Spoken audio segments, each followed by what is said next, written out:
जनकपुरी बुराड़ी रोनी, जनकपुरी बुराड़ी रोनी, अरे जनकपुरी बुराड़ी रोनी। सासू माँ यहाँ? मम्मी, जनकपुरी बुराड़ी रोनी। सासू माँ आप?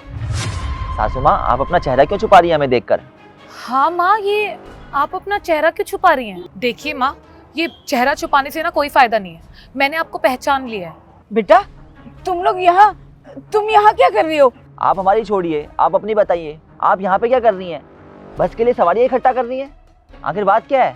बेटा मेरी ना किस्मत फूट गई है, और कहते हैं ना जब इंसान की किस्मत फूटती है तो उसे अपना पेट भरने के लिए कुछ तो करना पड़ता है ना। अरे माँ, आप कहना क्या चाहती हैं? मुझे साफ साफ ये बताइए। और ये क्या बोली जा रही हैं आप, किस्मत फूट गई है? हमारी किस्मत क्यों फूटेगी? हमारे पास तो जीने के लिए करोड़ों रुपए हैं, हमें किस चीज की कमी है? वो बेटा तेरा भाई है ना, वो अरे क्या भैया भैया बोल रही हैं आप? भैया तो इतने अच्छे हैं, आपकी इतनी ज्यादा केयर करते थे, देखभाल करते हैं आपकी, और आप एक ये पता नहीं क्या बोली जा रही हैं। बेटे वो जो तेरा भाई है ना, उसने मुझसे कहा है अगर मैं रोज थोड़े पैसे कमा कर लाऊंगी तब मैं उस घर में रह सकती हूँ, वरना नहीं। लेकिन साले साहब ऐसा कर कैसे सकते हैं? वो तो बहुत अच्छे हैं। भैया ऐसा कैसे कर सकते हैं? और वो इतना अचानक से कैसे बदल गए? उन्होंने आपको ऐसे घर से बाहर निकाल दिया। मुझे तो माँ यकीन ही नहीं हो रहा कि वो ऐसे हो गए, उन्होंने आपके साथ ऐसा करा। हाँ अच्छा था, लेकिन जब से उसकी शादी हुई है ना तब से वो बदल गया है। और उसने मुझसे खुद कहा है कि माँ तुम पैसे कमा कर लाओ। माँ, क्या बात, आप सारा दिन घर बैठे रहते हो? अब बेटा क्या करूँ, इस बुढ़ापे में मैं कहाँ जाऊँ, इसीलिए बस यहीं बैठी रहती हूँ। और अब तो मेरी उम्र भी आराम करने की है। लेकिन माँ, पहले तो आप जॉब किया करते थे। हाँ बेटा, पहले तो जॉब पे जाती थी मैं, लेकिन अब तो मैं रिटायर हो गई हूँ, तो अब मैं क्यों जॉब पे जाऊँगी। पर माँ, आपकी तो कोई पेंशन भी नहीं है। तो बेटा मेरी कौन सी सरकारी नौकरी थी जो मुझे पेंशन मिलेगी। लेकिन माँ, घर के खर्चे तो बहुत ज़्यादा बढ़ते जा रहे हैं, अब बड़ी दिक्कत हो रही है घर के खर्चे चलाने में। बेटा तू कहना क्या चाहता है, साफ साफ बता देना, मुझे कुछ समझ नहीं आ रहा। माँ, बात यह है कि मैं और शीतल जॉब करते हैं और उससे घर का खर्चा चल नहीं पाता है, और आपके खर्चे भी पहले से बहुत ज़्यादा बढ़ गए हैं, इसलिए आपको भी कोई काम वाम करना पड़ेगा अगर आपको इस घर में रहना है तो। क्या इसका मतलब मैं तेरे ऊपर बोझ हो गई हूँ? मैंने तो ऐसा कहा नहीं कि आप बोझ हो, लेकिन अगर आपको यहाँ घर में रहना है तो आपको काम तो करना ही पड़ेगा। पर बेटा मैंने तो तुझे छोटे होते से पाल पोस कर इतना बड़ा किया है, मैंने तो तुझे कभी कुछ नहीं कहा। आज अगर मैं कमा नहीं रही तो तू मुझे इतना सुनाएगा, ऐसे कहेगा मुझे? बिना जॉब के इस घर में अब आपका गुजारा नहीं हो सकता, कुछ पैसे कमा के लाने ही पड़ेंगे आपको। अरे देखो माँ, ये इमोशनल ड्रामे मेरे सामने मत करो, मेरा कोई इंटरेस्ट नहीं है सुनने में। और एक बार फिर से बता देता हूँ, कल से कोई जॉब वगैरह ढूंढ लेना, वरना इस घर के दरवाजे हमेशा के लिए बंद हो जाएंगे आपके लिए। बेटा सुन तो, मेरी बात तो सुन। इतना सब कुछ करने के बाद भी बहू मुझे सूखी रोटी देती है, और मैं बुढ़ापे में ये सब कुछ कर रही हूँ। लेकिन सासू माँ वो मकान तो आपका है, वो लोग आपको घर से बाहर कैसे निकाल सकते हैं? उस मकान पे आपका अधिकार है, वहाँ से आपको कोई नहीं निकाल सकता। नाम होने से क्या होता है बेटा, उसने मुझे घर से निकाल दिया, अब मैं कर भी क्या सकती हूँ। वो लोग ये कर रहे हैं आपके साथ, लेकिन वहाँ कोई बेटा अपनी माँ के साथ और बहू अपनी सास के साथ ऐसा कैसे कर सकती हैं? लोगों को क्या हो गया है जो कुछ भी समझ में नहीं आ रहा? वो लोग इतना नीचे गिर गए हैं। माँ बस बहुत हो गया, जितना आपको झेलना था ना आप झेल चुके हो। अब आप एक काम करिए, हमारे साथ चलिए हमारे घर। हाँ साक्षी बिल्कुल सही कह रही है, आप एक काम कीजिए, आप हमारे साथ घर चलिए। नहीं, बेटी के घर का पानी पीना भी मेरे लिए पाप होता है, मैं तुम्हारे घर नहीं जा सकती। आप ये कौन से ज़माने में जी रही हैं? हम सब एक परिवार हैं, और परिवार में प्रत्येक सदस्य का सुख दुख एक दूसरे का सुख दुख होता है। अब आपको तकलीफ में देखकर क्या आपकी बेटी खुशी से रह पाएगी? आपको इस हालत में देखकर क्या हमारे गले से निवाला उतर पाएगा? कभी नहीं उतर पाएगा।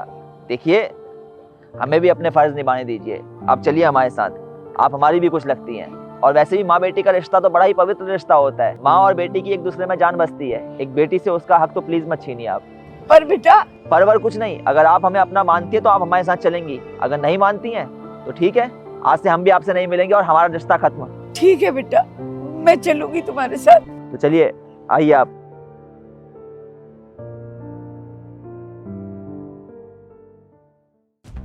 विक्रम, विक्रम, क्या माँ चिल्ला क्यों रही हो? बताओ क्या बात है। मैं तुझे ये बताने आई हूँ कि 2 दिन के अंदर ना मेरा घर खाली कर दियो। तुझे ये घर छोड़कर जाना होगा। ये क्या बात कर रही हो आप? दिमाग ठीक है आपका? तो कुछ भी बोले जा रही हो। मेरा दिमाग ना बिल्कुल ठीक है।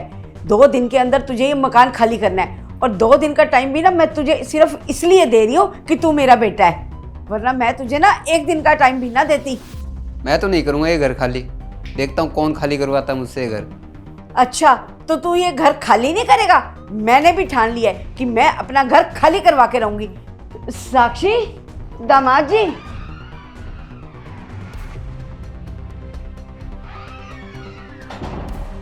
अच्छा, तो क्या कह रहे हैं आप कि आप इस घर को खाली नहीं करेंगे, लेकिन ये घर तो आपको खाली करना ही पड़ेगा। हाँ तो क्यों करूँगा घर खाली?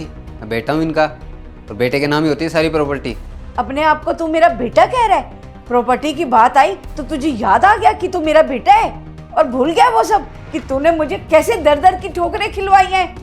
वाह विक्रम जी वाह, अब आपको सारे के सारे रिश्ते नाते याद आ रहे हैं। आपको ये भी याद आ गया है कि आप इनके बेटे हैं। लेकिन उस वक्त कहाँ गए थे ये बेटे, जब आपकी माँ वहाँ पे बस में कंडक्टर की जॉब कर रही थी? अरे जिस उम्र में औलाद को माँ बाप को सुख देने चाहिए, सुविधाएं देनी चाहिए, उस उम्र में आप अपनी माँ से काम करवा रहे हैं। शर्म आनी चाहिए आपको।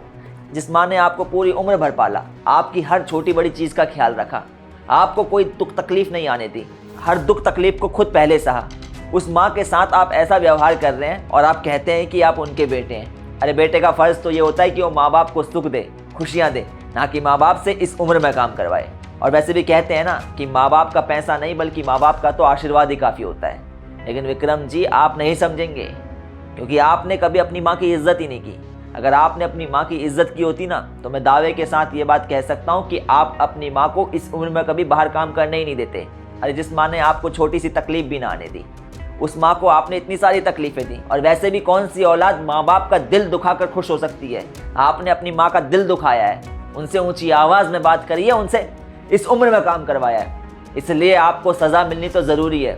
और वो ज़माना अलग था कि जब बेटों को प्रॉपर्टी मिल जाया करती थी। अब ज़माना बदल गया है। अब अगर बच्चे के नाम प्रॉपर्टी हो भी गई है और बच्चा अपने माँ बाप की केयर नहीं करता है, तो सुप्रीम कोर्ट का ऑर्डर है कि माँ बाप बच्चे से अपनी प्रॉपर्टी को वापस ले सकते हैं। लेकिन अभी तो आपके नाम ये घर हुआ भी नहीं है, इसलिए आपसे तो हम प्रॉपर्टी ऐसे ही ले लेंगे। अगर आप फिर भी नहीं माने तो कानूनी दावपेच हमें अच्छे से आते हैं, हमें उनका इस्तेमाल करना पड़ेगा। सासू माँ ने जैसा कहा है कि आपके पास 2 दिन का टाइम है, तो 2 दिन के अंदर इस घर को खाली कर दीजिएगा, वरना आपके लिए अच्छा नहीं होगा। माँ मुझे माफ़ कर दो। मैं तो आपका बेटा हूँ, मुझसे गलती हो गई। आखिर बेटे से ही तो होती है गलती। आखिर माँ बच्चों की गलती माफ़ कर ही देती है। आप भी कर दो मेरी गलती माफ़। बच्चों की गलतियों को माँ माफ़ कर देती है, लेकिन तूने गलती नहीं की, तूने तो गुनाह किया है, और गुनाह की कोई माफ़ी नहीं होती। भैया मुझे शर्म आती है आपको अपना भाई कहते हुए। इससे अच्छा तो मेरा कोई भाई ही ना होता। आपने तो उस माँ को घर से बाहर निकाला है जिस माँ के पास पैसे नहीं थे, लेकिन उसने फिर भी आपको प्राइवेट स्कूल में पढ़ाया। बात करते हैं बेटे होने की। ये जो झूठा दिखावा आप कर रहे हो ना, ये करने की जरूरत नहीं है, क्योंकि आपका असली चेहरा तो मैं देख चुकी हूँ। जब तू अपने बेटे होने का फर्ज ही नहीं निभा पाया, तो मैं तुझ पे दया क्यों करूं? 2 दिन के अंदर ना मेरा मकान खाली हो जाना चाहिए। तो यार सबसे पहले तो आप लोग ये बताएं कि आप लोग हमारी इस वीडियो को कौन से शहर से देख रहे हैं। बेसिकली इस वीडियो में हमने ये चीज़ देखी कि कई बार क्या होता है, कुछ बच्चे राह से भटक जाते हैं और अपने माँ बाप से बढ़ती उम्र में, बुढ़ापे में काम करवाते हैं, जो कि बहुत ज़्यादा गलत है। अरे जिस उम्र में माँ बाप को सुख देने चाहिए, सुविधाएं देनी चाहिए, उस उम्र में माँ बाप से काम करवाना किस हद तक जायज़ है? माँ बाप ने ना दिन देखा होता है ना रात देखी होती है, बच्चों के लिए हमेशा कार्य किया होता है, बच्चों के सुख के लिए हमेशा कार्य किया होता है। तो फिर वो औलाद क्यों भूल जाती है कि उनके माँ बाप ने कितने कष्ट सहे उन्हें पालने के लिए? इसलिए हमेशा अपने माँ बाप की इज्जत करें, उनका सम्मान करें, क्योंकि माँ बाप का कर्ज इंसान चाह कर भी नहीं चुका सकता है। अगर आप लोगों को हमारी वीडियो पसंद आई हो, वीडियो का मैसेज पसंद आया हो, तो हमें सपोर्ट करें। मिलते हैं आप सभी लोगों से जल्द एक नई वीडियो में एक नई स्टोरी के साथ।